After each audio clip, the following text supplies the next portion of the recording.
Hola, muy buenas tardes, ¿cómo están? Nos da muchísimo gusto saludarles en este su martes de Descubriéndonos. ¿Qué tal, José, Mauricio? ¿Cómo están? Buena tarde. Uno con frío, el otro con calor y yo también con frío. Así que quién sabe, Mauricio, o sea, tú eres como el que está desentonando acá en este clima tan claro que tenemos en nuestra Ciudad de México. Las lluvias, ¿Cómo está? claro, desde temprano por acá, entonces aquí hace un poquito de frío. Pues el que está con calor eres tú. O sea, justo los que tenemos frío somos José y yo, por eso lo decía. No, yo traigo hasta chaleco, Pero mira. bueno, bueno, está bien. Muy bien, pues muchas gracias por acompañarnos. El tema que les traemos el día de hoy es, ¿en verdad pensamos antes de hablar? Creo que es una pregunta oportuna, porque pues vamos por la vida siempre ahí con ese razonamiento, como con ese mandato que se nos dice que cada vez que nosotros tengamos que decir algo, siempre tenemos que pensarlo antes. Y aquí el asunto es, ¿eso es posible? ¿Lo hacemos? ¿Tú qué piensas, José? Pues que me gustaría que eso fuera posible, pero no es posible. O sea, siempre tenemos la idea que en un microsegundo antes de estar diciendo lo que estamos diciendo está un proceso reflexivo y que no nos damos cuenta que eso no es posible. De hecho, digamos, las palabras que usamos, todo ese tipo de cosas se van produciendo en el mismo momento. O sea, el habla es un performance vivo, en donde cuando dicen que hablar las cosas es mejor, yo creo que es para la gente que tiene o logorrea o de plano que es muy, o sea, que de repente está haciendo mucha estupidez y decir, oye, no, detente, ¿no? Por ejemplo, con Trump habría que decir, oiga, señor, sí, piense antes de hablar, ¿no? Pero por eso, o sea, como efecto de estar sancionando ese tipo, digamos, la estulticia, dirían los clásicos, ¿no? Entonces, eso me parece que tiene que ver con eso de pensar antes de hablar, pero que es importante que la gente sepa que la pasión, la manera de hablar y todo ese tipo de cosas, pues es muy importante. Si se dice estupideces, pues también ser responsable de las estupideces que está diciendo, ¿no? Y decir, pues eres muy estúpido. Pero, pero pensar antes de hablar, eso no se puede. No se puede tener un plan de hablar las cosas. Si se está hablando en un juego como digamos, como en el tenis, que hay un passing shot, vas a la red, regresas. Entonces, si es un choro donde hablas y después regresa el otro y así como si fuera una especie de ping-pong en cámara lenta, pues quizás sí. Sí, esto que señalaste, José, me parece, o sea, me hizo recordar un texto bíblico que dice, de la abundancia del corazón habla la boca. Y me parece que eso es importante que lo tomemos en consideración porque es muy fácil, efectivamente, como tú bien señalas, que pensemos que por un proceso de razonamiento simple nosotros siempre sabremos qué decir y que siempre podremos estar pensando y ya. Pero esto nos atrapa. O sea, este asunto de lo que nosotros somos, de lo que nosotros tenemos, es exactamente lo que nosotros tenemos la posibilidad de expresar. Y eso es lo que se manifiesta. Entonces, hablar claramente es importante. Creo que es lo único que nosotros nos diferencia realmente para poder establecer, pues, entre un animal y un ser humano, exactamente dónde está lo que nos distingue. Pero el tema es que hablar, muchas personas a lo mejor piensan que, pues que siempre se puede saber qué decir, que siempre puede ser alguien que puede expresar algo nada más así como controlado. Y pues no es precisamente eso, ¿no? Como que hay alguna traición ahí de esto que yo decía de lo del asunto del corazón, cualquier cosa que eso implique, ¿no? Todo lo que tenga que ver alrededor de nosotros. ¿Tú qué piensas, Mauricio? Que te veo sonriéndote.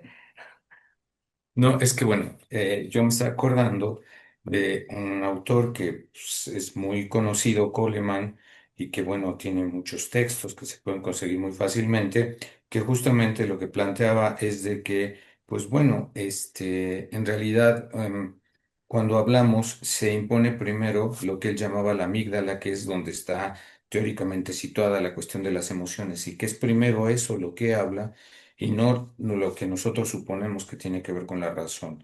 ¿Dónde está el problema de hablar si hablamos desde esta perspectiva que, por ejemplo, Coleman nos plantea, ¿no?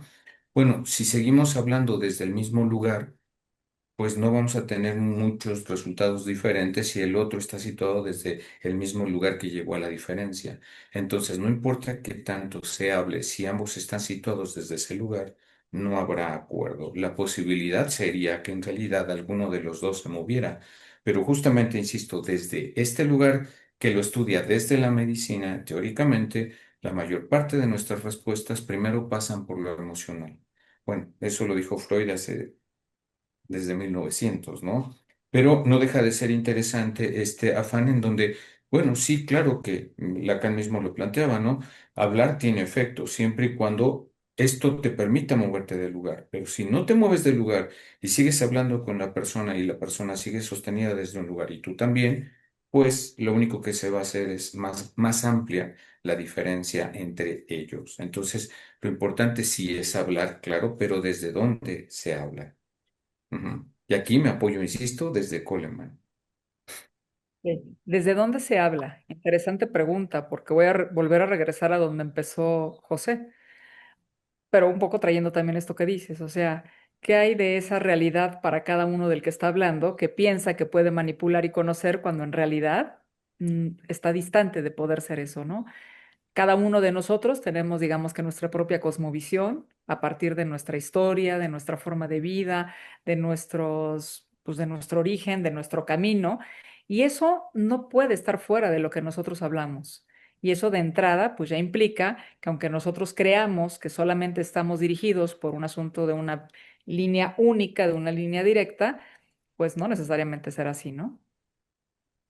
Y es que esto es una cosa, no sé si les ha pasado, pero es que esta idea, por ejemplo, de la dialéctica, en donde hay una tesis y después la otra persona propone una antítesis y del diálogo surge la síntesis, eso no existe más que en la cabeza de Hegel, porque en realidad en los diálogos lo que sucede es que el diálogo más fortificado, el más fuerte, y no necesariamente el que tiene razón, sino el que a lo mejor tiene mayores argucias para legitimarse y generar ahí como cuestiones de poder, es el que va a sobrevivir.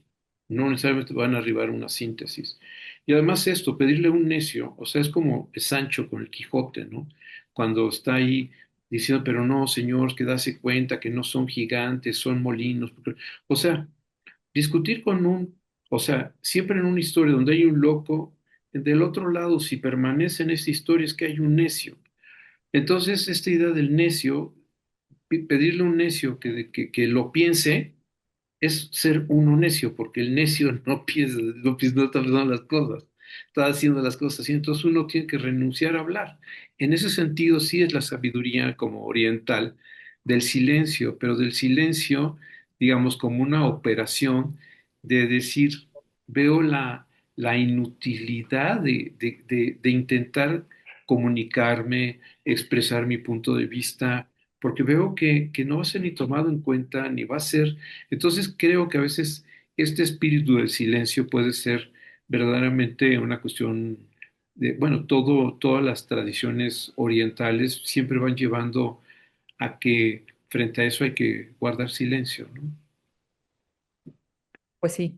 Bueno, has incorporado un elemento adicional y que me parece que es muy valioso porque es este silencio, diría yo, sabio para tratar de tomar, digamos que un respiro para escuchar al otro, dar cuenta que el otro está expresando desde donde puede expresar, no necesariamente es un asunto racional, y que no se trata siempre de tratar de pensar que hay una sola vía de razonamiento hacia donde haya que dirigir, ¿no? Entonces, que hay ocasiones en las que efectivamente es mejor como advertir qué es lo que está pasando del otro lado, tal vez intentar manifestar la posibilidad de lo que se está comprendiendo y entonces ver qué hay de vuelta o conocer que no es algo que pueda ser, digamos que necesariamente acordado, ¿no? Que hay muchos elementos que se toman en consideración para eso. Y que entonces, pues esto, que en muchas ocasiones hablamos de la comunicación, no necesariamente es un camino, digamos que aplanado, en el que todo el mundo pueda comunicarse, ¿no?